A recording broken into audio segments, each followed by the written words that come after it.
Hi. Hello family members. Welcome back to my channel.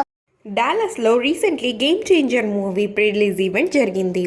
ఈ pre release ఈవెంట్కి చాలామంది సెలబ్రిటీసే వచ్చారు.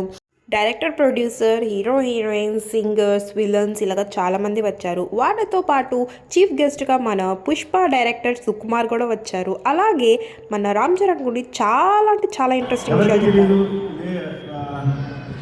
నేను ప్రతి హీరోని సినిమా చేసినప్పుడు చాలా ప్రేమిస్తాను. ఆ సినిమా చేస్తాను బికాస్ ఒక సినిమా చేసినప్పుడు మా అనుబంధం 1 year 2 years ఉంటుంది. నాతో సినిమా చేసినప్పుడు 2-3 years ఉంటుంది. కానీ ఎప్పుడు సినిమా అయిపోయినా నేను ఎవరితోనూ కనెక్ట్ అయి ఉండను. రంగస్థలం అయిపోయినా కూడా ఆ అనుబంధం అలాగే కొనసాగిన ఒకే ఒక hero Charan. Is my brother. I love him more than anything.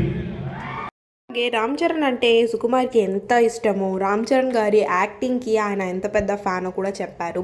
అలాగే ఆయన గేమ్ చేంజర్ మూవీ అందరికన్నా ముందు చూశారని, అది కూడా స్పెషల్గా రామ్ చరణ్ వాళ్ళ ఫాదర్ అంటే చిరంజీవి గారితో కలిసి చూశారని చెప్పారు. ఆ రివ్యూ కూడా మనకి చాలా అంటే చాలా క్లియర్గా రివ్యూ ఇచ్చారు.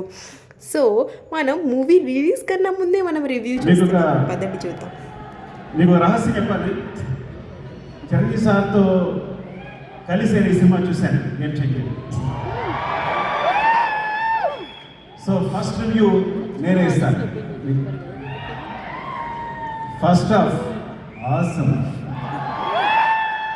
ఇంటర్వెల్ బ్లాక్ బస్టర్, మీరు నమ్మండి.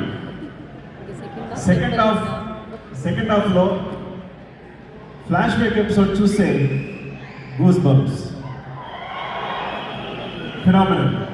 నేను మళ్ళీ శంకర్ గారి సినిమాలో జెంటిల్మెన్, భారతీయుడు చూసి ఎంత ఎంజాయ్ చేశానో అంత ఎంజాయ్ చేసిన సినిమాని. రంగస్థలం సినిమాకి నేను కంపల్సరీ నేషనల్ అవార్డు వస్తుంది అనుకున్నాను చరణ్కి, అండ్ అందరూ ఎక్స్పెక్ట్ చేశాము.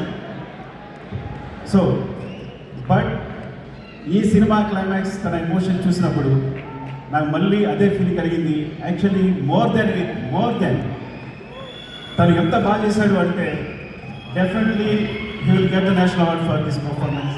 Thanks for watching. ఈ వీడియో మీకు నచ్చినట్టు కనుక అయితే like this video and subscribe to my channel.